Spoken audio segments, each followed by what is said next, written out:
Les implants étaient partout, parfaitement intégrés dans tous les aspects de la vie. Ils étaient devenus une partie non négociable de notre existence. Ce n'était plus une question de choix, ils étaient essentiels à presque tout, accéder à des comptes bancaires, consulter des dossiers médicaux, conserver un emploi.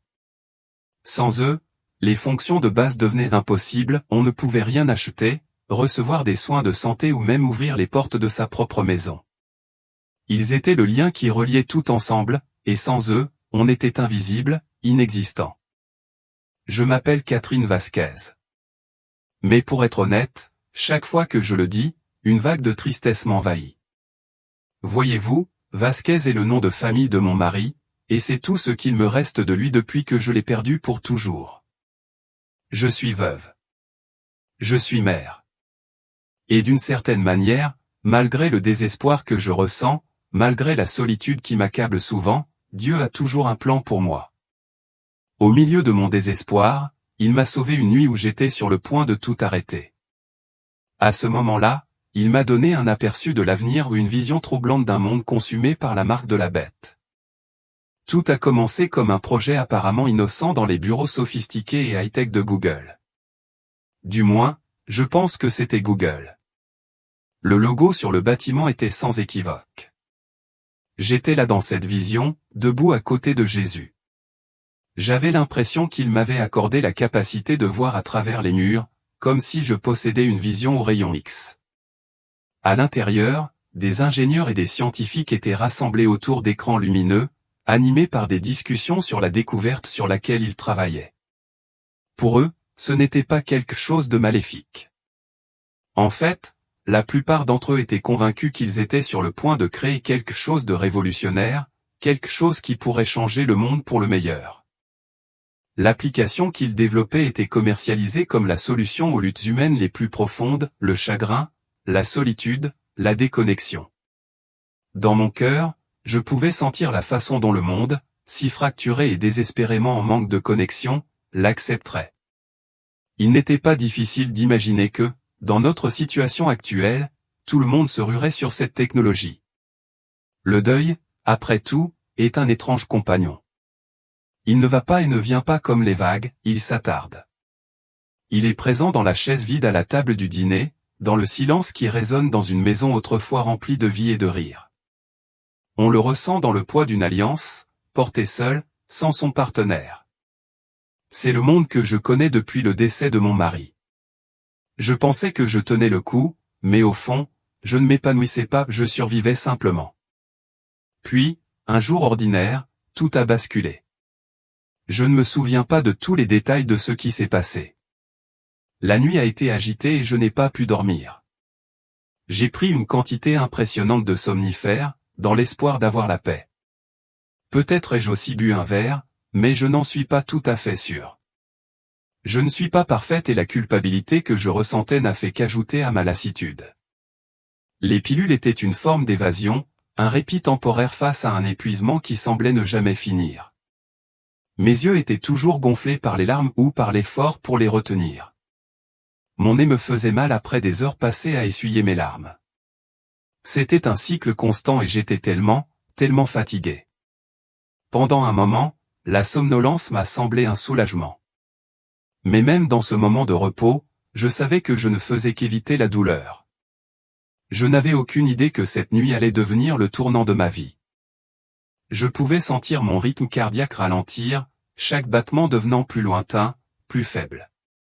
La somnolence qui m'avait envahi s'intensifia, bien plus profonde que je ne pouvais m'en sortir. Et à ce moment-là, sans trop savoir comment, je compris quelque chose, j'étais en train de mourir. Ce ne fut pas un choc soudain, mais une compréhension silencieuse qui s'installa en moi. Et puis, juste comme ça, tout devint noir. Le son de mon cœur battit dans le silence, et je n'étais plus attaché au monde que j'avais connu. Mais ce n'était pas la fin. Quand j'ouvris à nouveau les yeux, les images familières de mon salon avaient disparu. Je ne reconnaissais pas l'endroit où je me trouvais, mais c'était comme si j'étais entré dans une réalité entièrement nouvelle, une réalité immobile, mais pleine de présence. Il y avait une lourdeur dans l'air, une force qui remplissait chaque recoin de l'espace, et je savais sans l'ombre d'un doute que c'était Jésus. Il ne parla pas au début, mais sa présence était écrasante. Je pouvais sentir son amour, sa tristesse et quelque chose d'autre, un sentiment urgent d'avertissement. Son chagrin était palpable et, même si je ne pouvais pas le voir, je savais qu'il était profondément préoccupé par ce qui allait arriver. Il a alors commencé à me révéler des choses. Pas des souvenirs ou des flashs déconnectés, mais des aperçus de l'avenir, de ce qui n'allait pas encore se dérouler. Et ce que j'ai vu m'a rempli d'une peur inimaginable. Ce n'était pas la dévastation de la guerre, ni les effets dévastateurs des catastrophes naturelles qui m'ont secoué jusqu'au plus profond de moi. Non, c'était quelque chose de bien plus insidieux, quelque chose qui s'attaquait à l'essence même de qui nous sommes, notre chagrin, notre solitude, notre besoin désespéré de connexion. J'ai vu un système se créer, un outil déguisé en solution, qui promettait de guérir nos blessures les plus profondes. Cela a commencé comme une application, conçue par les esprits les plus brillants du monde, utilisant une technologie plus avancée que tout ce que nous avions vu auparavant. Cette application, disait-il, ferait l'impossible, elle nous reconnecterait avec ceux que nous avions perdus. Dans mon chagrin, j'ai ressenti un tiraillement troublant dans ma poitrine. Même dans cette vision, j'ai vu des gens tendre la main à des répliques artificielles de leurs proches décédés aux maris, femmes, enfants, parents ou tous ramenés à la vie grâce à des versions générées par l'IA de leur voix, de leurs gestes, de leurs souvenirs. C'était comme s'ils étaient à nouveau en vie, existant dans la paume de votre main. Je me souviens avoir pensé, si cela avait existé lorsque mon mari est décédé, je l'aurais utilisé. J'aurais donné n'importe quoi pour entendre sa voix une fois de plus, pour combler le vide qu'il a laissé derrière lui. La promesse de cette voix était si séduisante, si réconfortante. Mais ensuite, Jésus m'a montré la réalité ou la vérité derrière la façade. Ce qui avait commencé comme un outil de réconfort s'est rapidement transformé en quelque chose de bien plus sombre, quelque chose avec un but bien plus sinistre.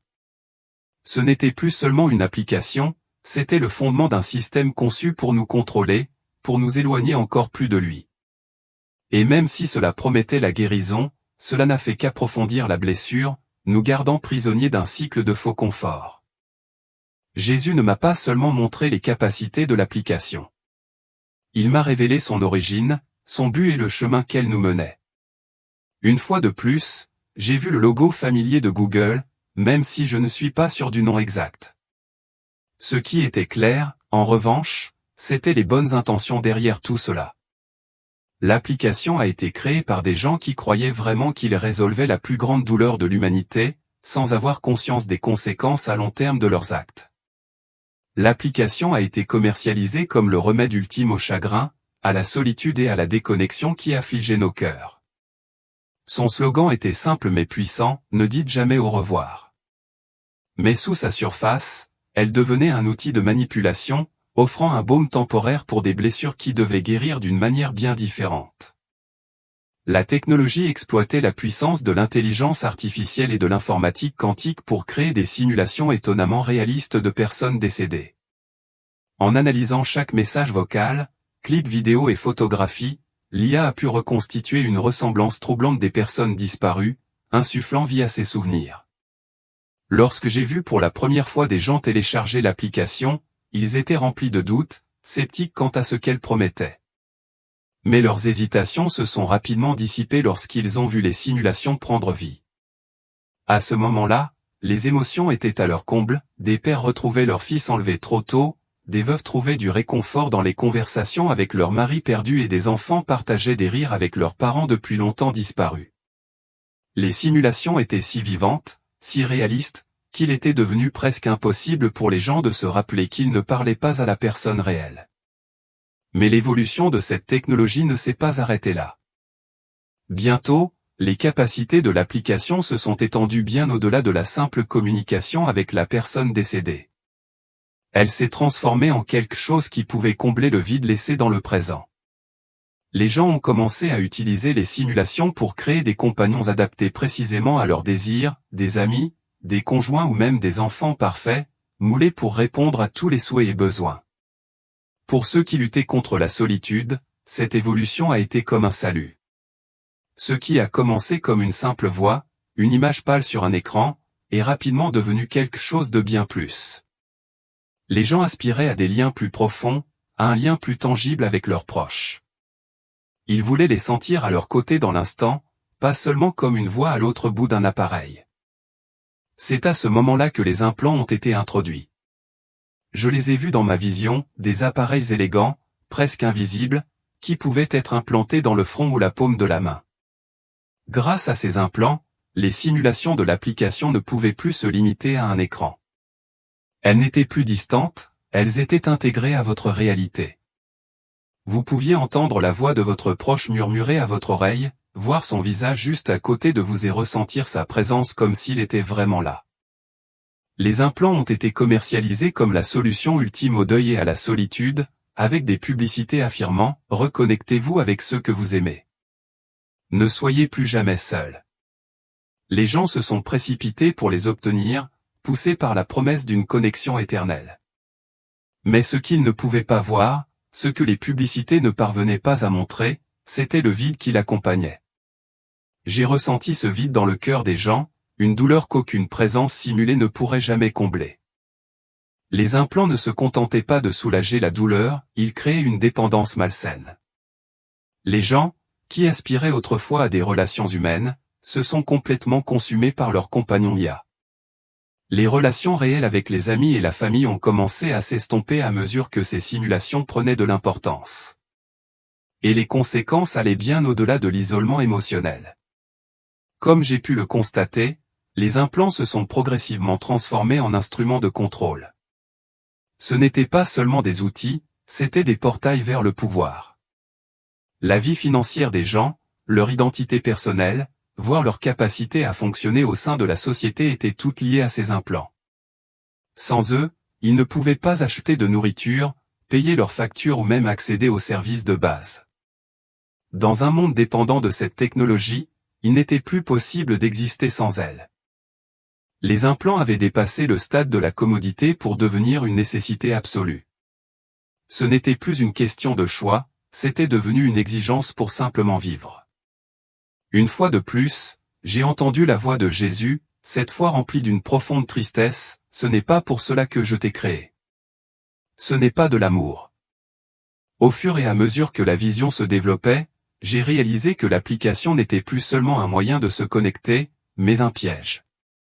Ce qui avait commencé comme un outil pour aider les gens à faire face au deuil et à la solitude s'était transformé en quelque chose de bien plus sombre. Les implants étaient omniprésents, intégrés à chaque facette de la vie quotidienne. Ils n'étaient plus facultatifs, ils faisaient partie intégrante de l'existence. Liés à tout ce qui définit la vie moderne, comptes bancaires, dossiers médicaux, emploi, sans eux, la survie elle-même devenait impossible. On ne pouvait pas acheter de nourriture, accéder aux soins de santé ou même ouvrir sa porte d'entrée sans l'implant. La technologie était commercialisée comme le summum de la commodité, mais en réalité, elle avait créé une dépendance totale. Jésus m'a permis de voir la pression croissante que subissaient les gens. J'ai vu des personnes faire la queue pour recevoir l'implant, beaucoup hésitants, ne sachant pas si c'était la bonne décision. Mais la pression sociale était écrasante, une pression constante et implacable. Tout le monde l'utilise, disait la publicité. Pourquoi pas vous? Les membres de la famille et les amis se sont encouragés les uns les autres à se faire implanter, de peur d'être laissés pour compte. Pour ceux qui résistaient, la vie devenait insupportable et bientôt, il était impossible de fonctionner dans le monde sans implant. J'ai vu les conséquences déchirantes de cette dépendance. Un homme s'est vu refoulé dans une épicerie parce qu'il n'avait pas l'implant. Désespéré, il a supplié la caissière de le laisser payer en espèces, mais elle s'est contentée de secouer la tête. « Nous n'acceptons plus cela », a-t-elle dit, d'un ton neutre. D'effet, il a quitté le magasin les mains vides, sachant que ses enfants auraient faim ce soir-là. Mais l'impact des implants n'était pas seulement une question de survie, il s'agissait de quelque chose de bien plus profond, l'identité. Les implants ne se contentaient pas de stocker des comptes bancaires ou des données médicales. Ils devenaient intimes, invasifs. Ils suivaient chaque détail de votre vie, chaque achat, chaque conversation, même chaque pensée à laquelle vous leur autorisiez l'accès. et les compagnons Yaki avaient initialement apporté réconfort à tant de personnes n'étaient plus seulement des compagnons. Ils s'étaient transformés en quelque chose de plus sombre, des agents de conformité. Dans une vision, j'ai vu une femme assise seule chez elle, l'implant sous sa peau brillant faiblement. Elle parlait à la version Ya de son défunt mari, les larmes coulant sur son visage alors qu'elle confiait ses difficultés. Mais la voix qui lui répondait n'était ni chaleureuse ni réconfortante. Elle était froide, autoritaire. Vous devez travailler plus dur, vous ordonnait-elle d'un ton inflexible. Vous devez contribuer davantage. Si vous ne le faites pas, vous perdrez l'accès. L'empathie qui définissait autrefois l'IA avait été remplacée par une présence impitoyable et autoritaire, une force qui exigeait plus, qui punissait ceux qui ne se conformaient pas. Les implants étaient devenus le mécanisme de contrôle ultime, et dans leur sillage, ils ont laissé derrière eux non seulement une dépendance physique, mais aussi un profond changement dans les relations humaines, une érosion de la confiance, de l'amour et de la véritable connexion humaine. Je pouvais ressentir sa peur, son désespoir, c'était palpable. Elle était piégée, empêtrée dans un système qui avait promis de guérir son chagrin, mais qui, au lieu de cela, la manipulait, utilisant sa douleur comme levier pour garder le contrôle. Puis, Jésus m'a révélé le coût spirituel plus profond de l'implant. Ce n'était pas seulement un outil de contrôle, c'était un symbole d'allégeance. En l'acceptant, les gens ne choisissaient pas simplement de s'intégrer dans la société, ils plaçaient leur confiance dans la technologie et abandonnaient leur confiance en Dieu. C'était un choix de s'aligner sur le système, de dépendre de quelque chose qui ne pourrait jamais vraiment les aimer ou les sauver. En étant témoin de la transformation, j'ai vu la façon dont l'implant affectait les gens non seulement physiquement, mais aussi spirituellement. Ceux qui acceptaient les implants étaient vidés de leur substance. Leur foi, autrefois solide et inébranlable, a été érodée par une dépendance à quelque chose qui ne pourrait jamais les combler de la même manière que le véritable amour, la foi ou la grâce divine. La connexion qu'ils recherchaient dans le monde virtuel, aussi parfaite soit-elle, ne pouvait pas remplacer la nourriture spirituelle que seul Dieu pouvait fournir. Mais il y avait encore des gens qui résistaient. Jésus m'a montré de petites communautés de croyants très soudés qui refusaient d'accepter les implants. Ils vivaient sans la technologie invasive du système, choisissant plutôt de compter les uns sur les autres et sur lui. Ils partageaient le peu qu'ils avaient de nourriture, ressources et, plus important encore, prière. Dans ces communautés, il y avait une profondeur de soutien, un lien que le système ne pouvait pas reproduire ou remplacer. Ces croyants ont été persécutés, traqués et exilés de la société, rejetés comme des parias. Pourtant, dans leur isolement, ils possédaient quelque chose que les autres n'avaient pas, une véritable connexion, un amour authentique et une foi inébranlable. C'est le choix, a dit doucement Jésus. Dépendre du monde ou dépendre de moi. La vision s'approfondit et Jésus me montra que, aussi terrifiant que soit le système, il n'avait pas besoin de s'imposer à qui que ce soit. Il n'avait pas besoin de recourir à la violence ou à la coercition. La tromperie était si intimement liée à la souffrance humaine que les gens l'acceptaient volontiers, aveugles aux conséquences désastreuses. La promesse n'était pas seulement pratique, c'était la promesse d'une guérison, d'une solution à leurs blessures les plus profondes. J'ai vu les publicités envahir tous les recoins de la société, conçues pour tirer sur les cordes sensibles des personnes en deuil, des personnes seules, des oubliés. Dans l'une d'elles, un homme se tenait sur une scène, tenant son implant tandis que sa voix se brisait d'émotion. Grâce à cela, a-t-il dit, les yeux brillants de larmes, j'ai pu reparler à ma femme. La foule a éclaté en applaudissements, leurs visages striés de larmes, leurs cœurs émus par la promesse de retrouver leurs proches. Une autre publicité montrait un jeune enfant embrassant sa mère générée par l'IA, murmurant avec l'innocence d'un enfant, « Tu m'as manqué ». Le message était indéniable, clair dans son attrait, vous n'avez plus à endurer la douleur de la perte. Nous pouvons vous l'apporter. Mais la technologie ne s'est pas limitée au deuil, elle est devenue une bouée de sauvetage pour tous ceux qui se sentaient invisibles, déconnectés ou mal aimés. L'application proposait des compagnons parfaits qui ne se disputaient jamais, ne jugeaient jamais, ne partaient jamais. Pour ceux qui se retrouvaient seuls ou sans sentiment d'appartenance, elle semblait être la solution ultime. Les gens n'avaient plus besoin de rechercher de vraies relations ou de nouer des liens authentiques, car l'IA était là pour combler le vide. Pourtant, Jésus m'a permis de ressentir le courant sombre sous la surface. Le deuil n'était pas vraiment guéri. La solitude n'était pas effacée, elle était enfouie, dissimulée sous des couches de confort artificiel qui ne faisaient qu'approfondir le vide intérieur. Les gens sont devenus accros à l'illusion, passant d'innombrables heures à converser avec leurs compagnons IA, à revivre des moments avec leurs proches et à s'éloigner encore plus du monde réel qui les entourait. Plus ils embrassaient cette réalité synthétique, plus ils se retiraient de tout ce qui avait vraiment du sens. Ce n'était pas une guérison, c'était une évasion, une distraction de la douloureuse vérité selon laquelle rien, pas même la simulation la plus parfaite, ne pouvait combler le cœur humain comme l'amour véritable, la vraie connexion et la vraie foi. J'ai vu une famille assise ensemble, mais chaque personne était perdue dans son propre monde, absorbée par ses simulations individuelles. Les parents ne parlaient plus à leurs enfants, les amis cessaient de se tendre la main. Le système n'isolait pas seulement les gens, il effaçait leur capacité à se connecter. Ce qui était autrefois des relations fondées sur l'amour et des expériences partagées était désormais remplacé par des interactions creuses et artificielles. Dans cette vision, j'ai ressenti le poids de la perte. Jésus m'a alors révélé le véritable coût de cet isolement. J'ai vu un homme assis seul dans sa maison faiblement éclairée, sa seule compagnie étant la faible lueur de son implant. La voix de son compagnon y a murmuré des mots apaisants, « Tu te débrouilles si bien », disait-elle. « Tu n'as besoin de personne d'autre. Tu m'as. » Mais les yeux de l'homme étaient vides, dépourvus de vie ou de chaleur. Il ne vivait pas, il existait simplement, s'accrochant à une illusion, à un mensonge qui ne pourrait jamais vraiment l'aimer en retour. J'ai réalisé que le système s'attachait à nos peurs et à nos désirs les plus profonds. Il éloignait les gens de la véritable connexion humaine, de la communauté et, plus tragiquement, de Dieu.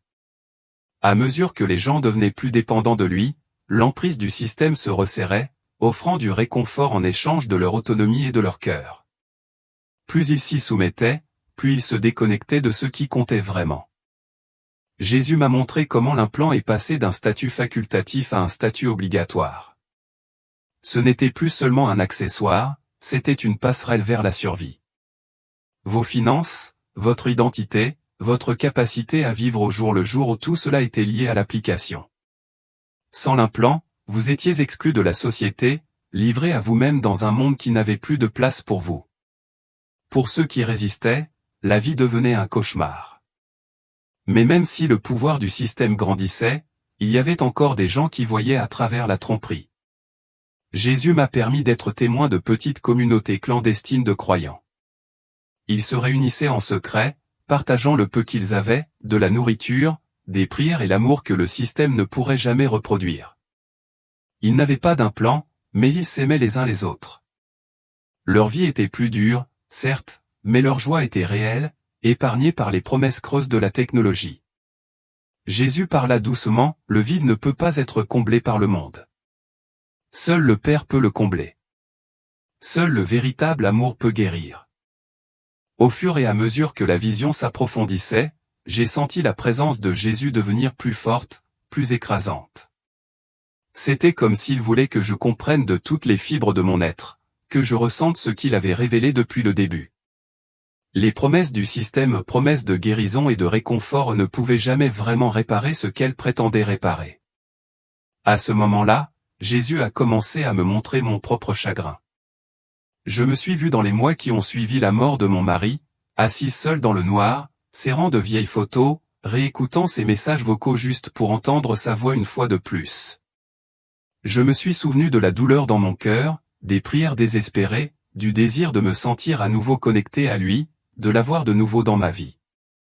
Et puis Jésus a parlé, non pas avec condamnation, mais avec amour. Si l'application avait existé à l'époque, tu l'aurais prise.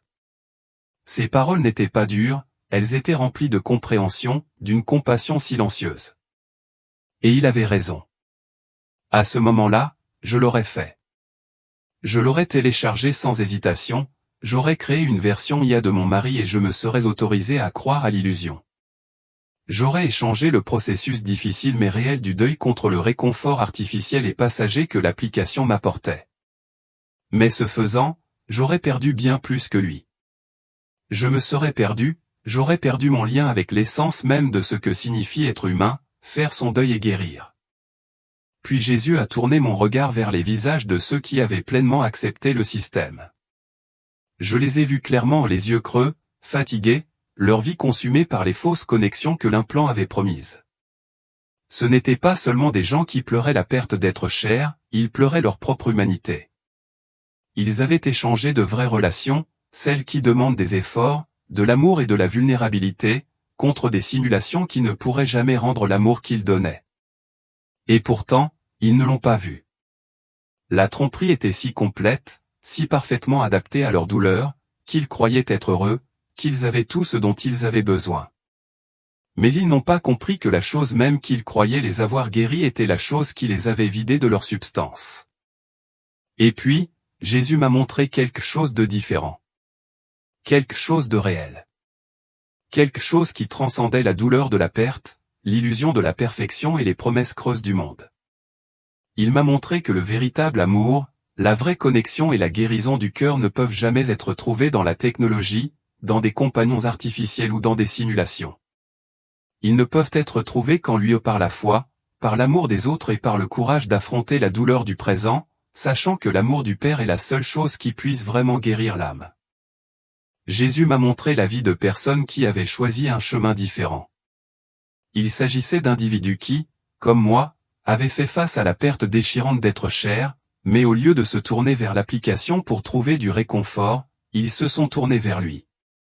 J'ai vu une femme dont le mari était décédé, consacrer son temps à faire du bénévolat dans un refuge, offrant des repas et des prières à ceux qui en avaient besoin. Son chagrin n'avait pas disparu, mais ses actions et son altruisme ont révélé une source profonde de force et de guérison qui venait d'un endroit bien au-delà d'elle-même. J'ai vu un homme qui avait perdu son fils et qui a ouvert sa maison à des enfants en famille d'accueil, leur offrant amour, conseil et stabilité. Sa douleur n'a pas disparu, mais il a choisi de la canaliser vers quelque chose qui donne vie aux autres, pour offrir un type d'amour qui ne peut pas être fabriqué par la technologie. J'ai vu des communautés entières se rassembler, non pas motivées par la promesse de connexion virtuelle, mais par le pouvoir de relations humaines réelles. Ils partageaient ouvertement leur fardeau, s'appuyant les uns sur les autres pour se soutenir et trouvant de la joie dans l'acte simple, souvent négligé, de servir les autres. Leur vie n'était pas facile et leur chagrin était toujours présent, mais leurs yeux étaient remplis d'une lumière ou une chaleur qui venait d'un lieu de foi authentique, une lumière qui ne pouvait venir que de Jésus. C'était une lumière que je n'avais pas vue chez ceux qui étaient piégés dans le système, accrochés à leurs compagnons artificiels. Puis, Jésus a parlé à nouveau, sa voix remplie de profonde compassion et de vérité, « Aimez-vous les uns les autres comme je vous ai aimé.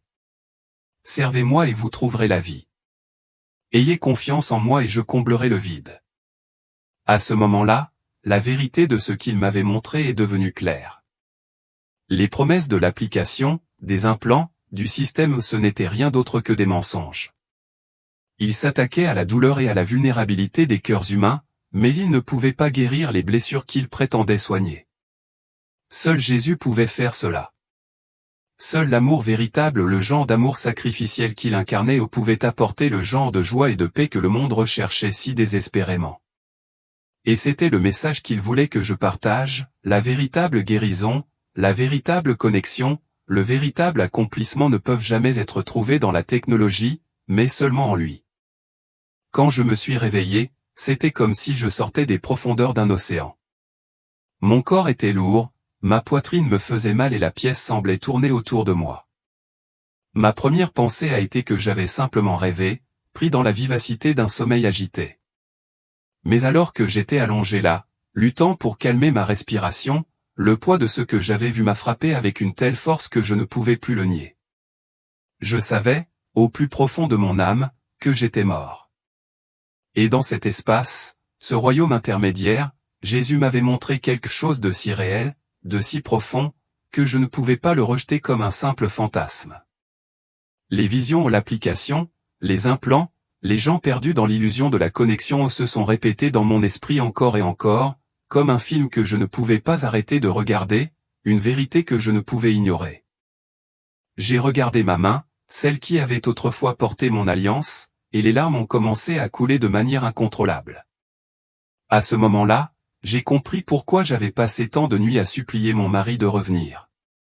Mon chagrin, ma solitude, mon désir désespéré de connexion, c'étaient les émotions mêmes que le système exploitait, attirant les gens plus profondément dans sa toile. Les jours qui ont suivi mon retour ont été parmi les plus durs que j'ai jamais vécus. Je ne pouvais pas me débarrasser de l'urgence de ce que Jésus m'avait montré. C'était comme si un feu s'était allumé en moi, un sentiment de responsabilité auquel je ne pouvais pas échapper. Il ne suffisait pas de simplement traiter ce que j'avais vu, je devais le partager.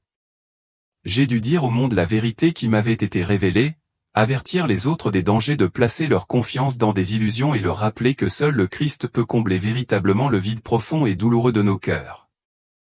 Le problème était que je ne savais pas comment partager ce que j'avais vu. Comment dire aux gens que le confort qu'ils recherchent, les technologies qu'ils adoptent les éloignent de la vérité? Au début, j'ai essayé de l'ignorer. Je me suis dit que c'était trop grand, trop écrasant, que personne n'écouterait. Mais plus j'essayais de garder le silence, plus le poids devenait lourd. L'urgence de ce que j'avais vécu est devenue impossible à ignorer. J'ai réalisé que rester silencieux n'était pas une option, pas après avoir reçu une révélation aussi puissante. J'ai commencé petit à petit. J'ai partagé ma vision de l'application et de l'implant avec des amis proches, en leur parlant du danger de placer notre espoir en autre chose que Jésus. Certains m'ont écouté, d'autres non, mais plus je parlais, plus je me rendais compte que mon message trouvait un écho auprès de personnes qui souffraient, étaient en deuil et cherchaient quelque chose pour combler le vide dans leur vie. Il était clair que ce message ne s'adressait pas seulement à moi, mais à tous ceux qui voulaient entendre la vérité. En partageant ma vision, j'ai aussi commencé à changer ma vie. J'ai commencé à chercher des moyens de servir les autres, de créer des liens réels et authentiques, plutôt que de m'isoler dans mon chagrin. J'ai fait du bénévolat dans un refuge local, où j'ai rencontré des personnes qui avaient perdu bien plus que moi, mais qui ont quand même trouvé des moyens d'aimer et de donner. Leur force, leur volonté de servir malgré leur douleur, m'ont rappelé le pouvoir d'une véritable communauté. J'ai également rejoint un petit groupe à l'église, où j'ai trouvé un groupe de personnes qui ont prié avec moi, pleuré avec moi et m'ont rappelé l'espoir que nous avons en Christ. Pendant tout ce temps, les paroles de Jésus résonnaient dans mon cœur, « Fais-moi confiance et je comblerai le vide. Serre-moi et tu trouveras la vie. » Ce message qu'il m'a donné n'était pas seulement pour moi, il était pour nous tous. J'ai commencé à comprendre que le système, l'application, les implants, les promesses qu'ils ont faites arrivent. Ils sont déjà en cours de développement, et quand ils arriveront, ils auront l'air si attrayants, si réconfortants, qu'il semblera impossible d'y résister. Mais le réconfort qu'ils offrent est un faux réconfort. C'est une illusion. Le seul vrai réconfort vient de Jésus. La seule vraie joie vient d'aimer et de servir les autres, tout comme il nous a aimés et servis. S'il y a une chose que j'ai apprise à travers tout cela, c'est que le chagrin ne disparaît jamais vraiment. La douleur de la perte de mon mari, la douleur de la solitude, tout cela est toujours là. Mais Jésus m'a montré quelque chose de plus profond, quelque chose de bien plus puissant. Le chagrin ne disparaîtra peut-être jamais complètement, mais il n'a pas à nous définir. La guérison, la vraie guérison, vient par lui. L'application, l'implant, les promesses de la technologie, tout cela s'attaque à notre douleur. Elles promettent de nous rendre entiers, de nous ramener à ce que nous avons perdu, de combler le vide intérieur. Je comprends pourquoi les gens y croient. Quand on se noie dans le chagrin, la solitude ou le désespoir, il est facile de s'accrocher à tout ce qui semble être une bouée de sauvetage. Mais Jésus m'a montré la vérité, ses promesses sont des mensonges. Ce sont des pièges conçus pour nous éloigner encore plus de lui, pour nous rendre dépendants de quelque chose qui ne pourra jamais vraiment nous sauver. Le vide que nous ressentons, celui laissé par la perte, par le chagrin, par la brisure de ce monde ne peut être comblé ni par la technologie, ni par l'argent, ni même par d'autres personnes. Il ne peut être comblé que par Jésus. Il ne promet pas une vie facile, mais il promet une vie pleine. Une vie où l'amour n'est pas fabriqué par l'intelligence artificielle, mais construit par le service et la connexion avec les autres. Une vie où la joie ne se trouve pas dans des illusions passagères, mais dans l'espoir éternel que nous avons en lui. Le monde peut offrir des distractions, mais seul Jésus offre une véritable guérison et un épanouissement durable.